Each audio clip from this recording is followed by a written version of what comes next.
So, good morning, active traders, and welcome to our Trading Week Ahead broadcast, our first ever Zoom event here on Saturday, November the 6th, 2021. I hope that this market finds you doing well. The markets have rallied to all-time new highs, and we continue to take out new breakout highs. Just a quick reminder, all information is for educational use only, not making advice about what to buy, sell, or hold. By watching this, you agree to not make actual trades.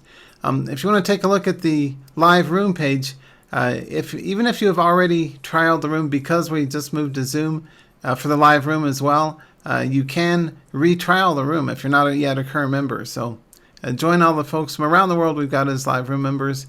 You can go to trademastery.com/live for information on the chat room. And we meet 5 days a week from 8:30 till 11 East Coast time. So an extended hours as well. And for annual members, we'll be meeting in the afternoons too. So good stuff. Anyway, let's go ahead and get underway with today's broadcast. And let's start off by taking a look at the S&P.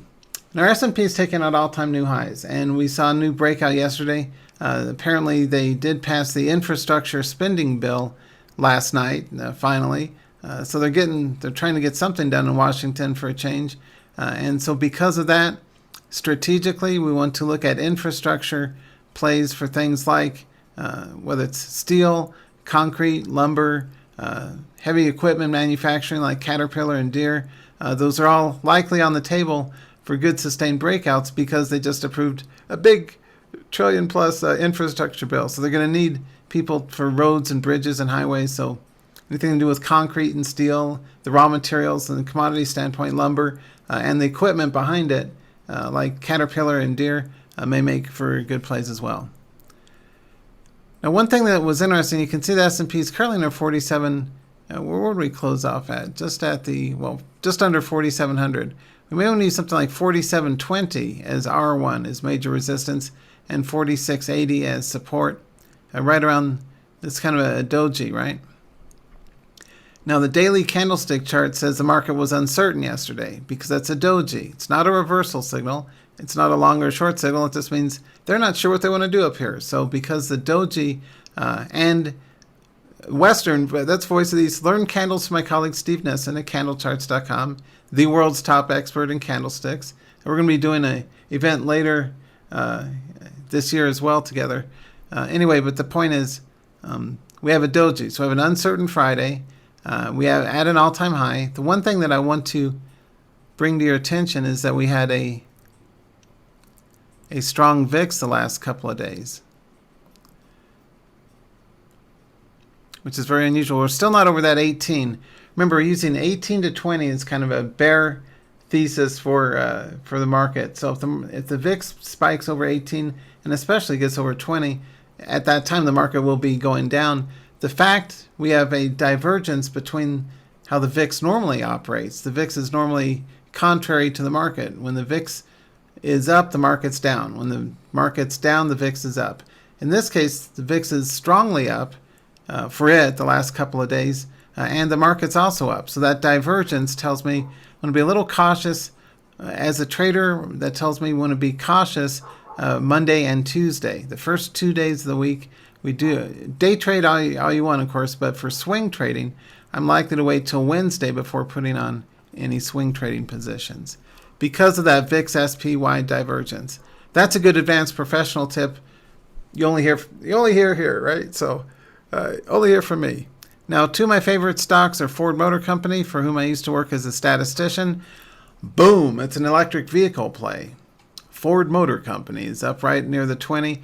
I've been calling it long for you guys since 15. Congratulations if you took it. You're up nicely. We're at resistance. This is a good place to tighten up a trailing stop to 1850, maybe 18 at the lowest. I'm looking to swing trade Ford if it's able to get and stay over 20 next week, but I'm not going to buy it till Wednesday. So just a word to the wise. Keep an eye on Ford Motor. And with the COVID pill from Pfizer, you can see that led to a nice huge gap up yesterday, right near 48 and 49. I'm interested in Pfizer if it gets over. In my case, I really don't want to sit on the sidelines between 49 and 52, but I will because that's the 52-week high. So I want to see Pfizer get and stay over, say, 53 or so before I buy Pfizer stock. Yeah, you may want to start nibbling at it over 50, but it's going to run an overhead resistance at 52, so the risk reward isn't really there. So we're kind of late to the party. If you played the bounce earlier off the 42 where we had mentioned it, great, and now's a good time to tighten up a trailing stop. But because we're getting close to overhead resistance up here, I don't want to buy it till it gets above that. So we'll see where it goes. Okay, so that's Ford and Pfizer. Now let's take a look at a few other charts here. We take stock of gold. You can see our GDX barometer is trying to climb up off the lows, so GDX looks good. Oil's pulling back, and so for that reason, I'm in a little bit of SCO, the short crude oil ETF. It's starting to bounce there. Look at that 4 million share bounce. So this is how to short crude oil.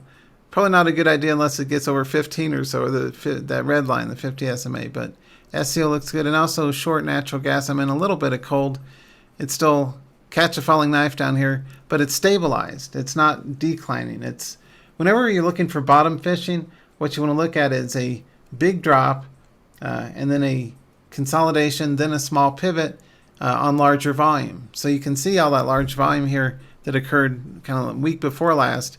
Back here, I had a lot of buying volume week before last in cold, and we're at support here near 6. So it's a good buy, likely over the 8 region here, or 8.5. So keep an eye on that. And we're going to take a look at some day trading charts momentarily, but let's start off by looking at NOG. I'm not going to go through these in great detail, but I just want to present them for you just as a food for thought of the types of charts that may be worth a shot up at new highs next week, especially on the heels of the infrastructure bill, and also better than expected jobs number yesterday, right? So I think 425 was the estimate, and it came in much higher. So we got a shooting star up there in IGT, but if it does break 33, that's a good breakout. It's got that 45-degree angle breakout pattern that we like so much, going from 23 to 32. RRC pulling back off the highs here. Range RRC was up at 26. Pullback may be good for a bounce though. Oil play Apache's up. Now I've been telling you guys Costco for weeks, right? For months actually, since the beginning of the pandemic, many months. Anyway, Costco, a little pricey up here, but it's got a fantastic chart pattern. All hail Costco. It's all the way up here at 520, right? A nice pullback. It was 380 back in June. Here we are near the tail end of the year, and it's up at 520. So a huge run in Costco. Nice sustained run. Little pullback there back in the September sell-off. We got a little bit of heat, but it promptly recovered in mid-October, and now in early November, it's way up here near 520. So that's great for Costco. Microsoft also looks fantastic. Wonderful chart. Those are companies I would never short. Would be things like Microsoft, Costco, Amazon, Apple. You know, good companies. These are good companies that have really good directional strength. Salesforce is also selling its way up higher near 310. Again, these are pricier charts, but they've got really good patterns. So you may want to eyeball those for the next play. Now, one that's really been on fire has been LCID. Let's switch our attention over to our day trading charts. Now, how many of you were trading LCID yesterday? I like it because it broke the 38. That was my whole number resistance that I was following. And it ran all the way from the low of 36 up to 42. But this kind of chart with a really big range and really nice clean chart pattern has great trade potential because of the point range and the profit potential because of the volatility. Also very dangerous if you're on the wrong side of these. So charts with big ranges of over, say, $2 or $3 on an intraday basis are more suited for more experienced traders. If you're a newer trader, you may want to go with some of the tamer charts like Carnival Cruise Lines is a really good example. Carnival, we'd mentioned it in the pre-market to our members at the live room, and you can see it ran all the way to 24 up to over 25, a nice little run in it. This is that gap in Pfizer. It kind of pulled back and then recovered in the afternoon. Reopening plays, like I say, Carnival Cruise Lines, American, Delta, your airlines are up.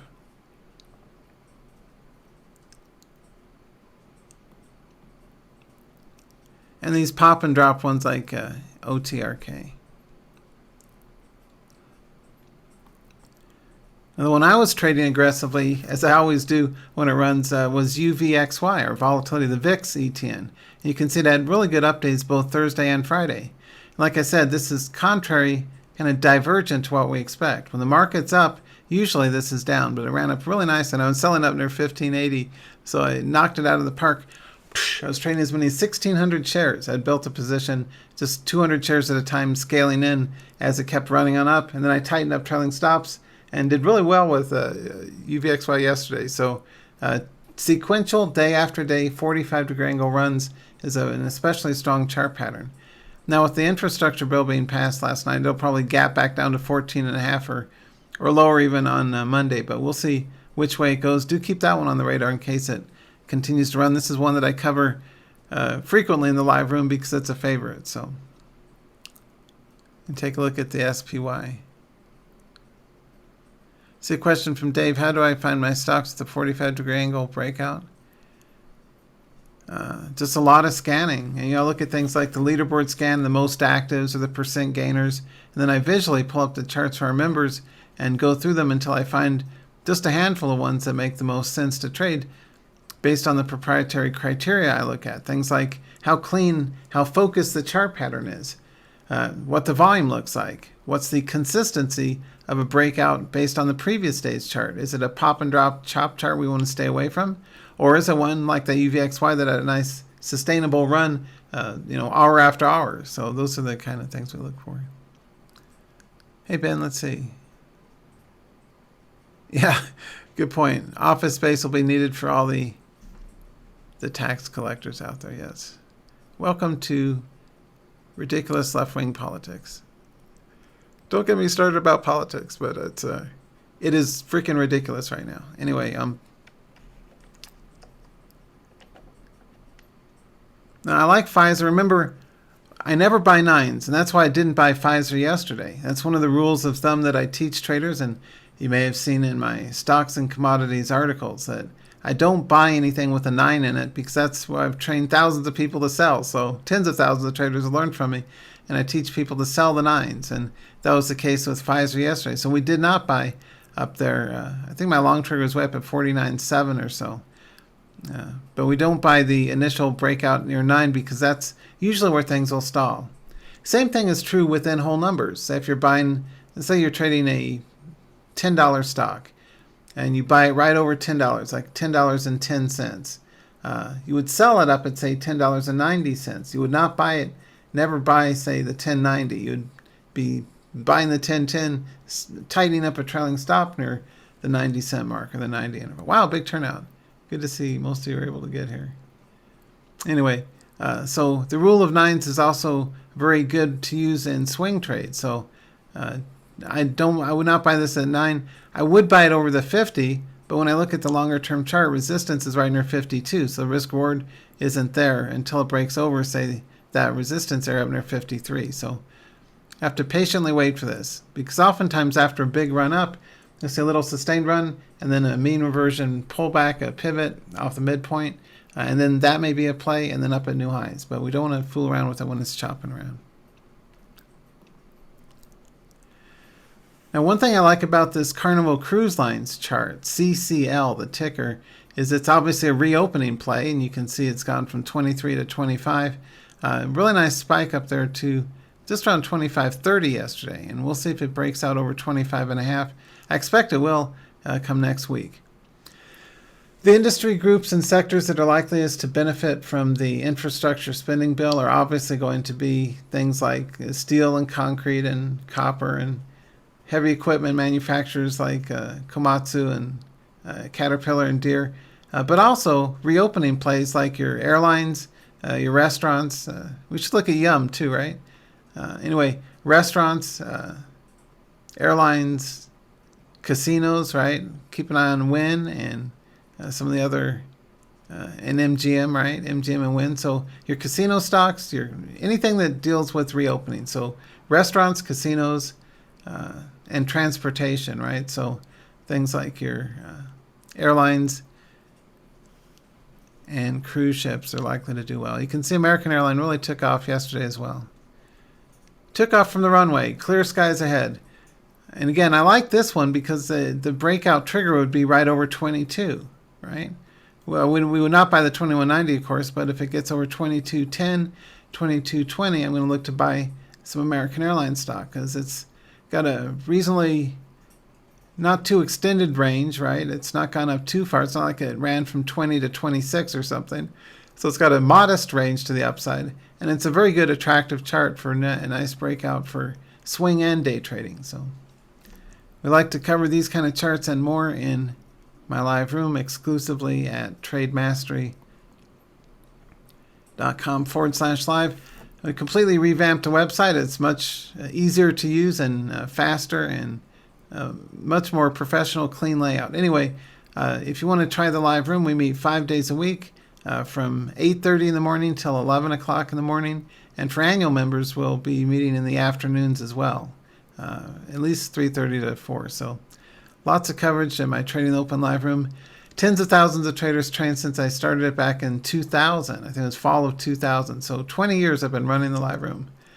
Been around doing this a while. I've got a lot of experience that the younger people just simply don't have. You know, they try and play momentum cheap stocks, often badly and lately on large size, and blow up people's accounts. I think it's much smarter to trade charts that are, and we still cover the under $10 stocks, but very selectively. My focus is like $15, $20, $30 stocks. We don't cover things usually like Apple or things that are over $100 a share. Most of our coverage is 15, 20, 30, maybe 40, but $15 to $30 a share is my specialty. That's where I rock and roll. So 15 to 30, those are the kind of charts I like to cover for the most part. And we cover both stocks and ETFs. So if gold is going up, I'll tell you exactly where I'd be looking for long in GDX. If we've got a breakout in semiconductors, or like SOXL, right? So we do cover the ETFs as well as equities for everyone.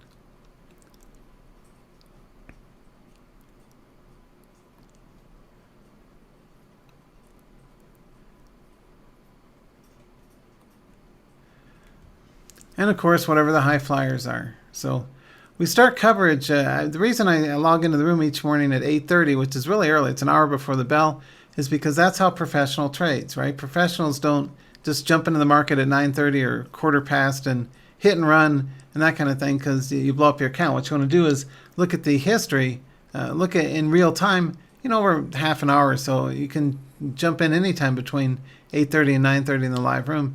But I would encourage you to show up a little sooner in the early portion so you can follow the directional volatility in the pre-market charts, the pre-market directional strength of these instruments. And what that does for you as a trader is, for me at least, it helps me because it lets me understand how much sustained buying strength or not there is in the charts. A lot of time the pre-market gappers just chop around, or they run up a little and they pull back sharply. So we want to avoid those and instead selectively focus on the ones that are just starting to wake up, get new buyers, consistently run, and then start to break out on high volume. And those are the ones that I cover for us at the 9:30 a.m. open. So we like to be selective and focused on the charts that make sense. Oh, thanks. I appreciate it, Scott. Thanks, Will. Right, Ann. Yeah, good. Thanks. Good charts, yeah. Yeah, charts like this are ones that, as a day trader, I'm always looking constantly on the lookout. We've got lots of smart members, too. So many great members in my live room. So lots of teamwork and people that give us good alerts and good charts to follow as well. So anyhow, I think I'm going to wrap up for now. I don't have much else to say, so I'm not going to stick around just because we're done a bit early. Do let me know if you have any questions or any maybe a ticker you might want me to pull up for day trades or swing trades. But if that's it, I think we're going to wrap because I don't have anything else to say, so I'm not going to stick around. We can end a bit early here. And I wanted to thank all of you for being here for our first Zoom Trading Week Ahead event. It's great to see a really big turnout. A lot of you are here, so I'm gratified. It's gratified to see a lot of you finding value in these. We had over 6,000 people registered for the GoToWebinar events. We're not there yet in Zoom, but at this rate, we'll get there one of these days. So thank you so much for being here. And I hope that I've given you some food for thought for both the kind of charts that make sense to trade, the kind of volatility to look for, And also kind of the hidden signals in the market, like the fact that the VIX is going up along with the stock market, should make us a little cautious, or at least to make us say, what's going on with that? Because when the VIX goes up, the market usually goes down. The fact that we've got the VIX up and the market up, it's a disconnect. So it tells us there may be some weakness coming up in the market. So that's why I said, for example, I'm not going to initiate new swing trades until, say, Wednesday or so. I want to see that VIX clear up before I go long the market. That's how you become a good trader, is identify where you have an edge, and also where there's a disparity or something that doesn't make sense, and be smart enough to stay clear. The last sector I would bring to your attention is cannabis. I know we had a bump. I think it was the news related. I think it was early last week. So Tilray and Canopy Growth, and others, TLRY and CGC. I'm in both of them. I'll scale if they start to run. But they had a big lift a few days ago, right? So I think it was Tuesday or something, if memory serves. So we had a nice spike up in Tilray and CGC and all the other pot stocks. So pretty good stuff. Thanks, Mark, saying thanks for the info. Good stuff. Well, thanks, man. I appreciate it. Saying, let's see, to be honest, I smell a melt up coming. Yeah, on the infrastructure bill, we'll get a knee-jerk reaction, probably a spike up Monday, Tuesday. My question is, how sustainable is it? And is it going to be met by a wave of profit taking or sell off? But yeah, we may well get a rally into the end of the year. So let's see where things head. And I look forward to working with y'all. So hope this has been valuable. I'm going to go ahead and wrap up. Thanks so much, and let's finish up for now.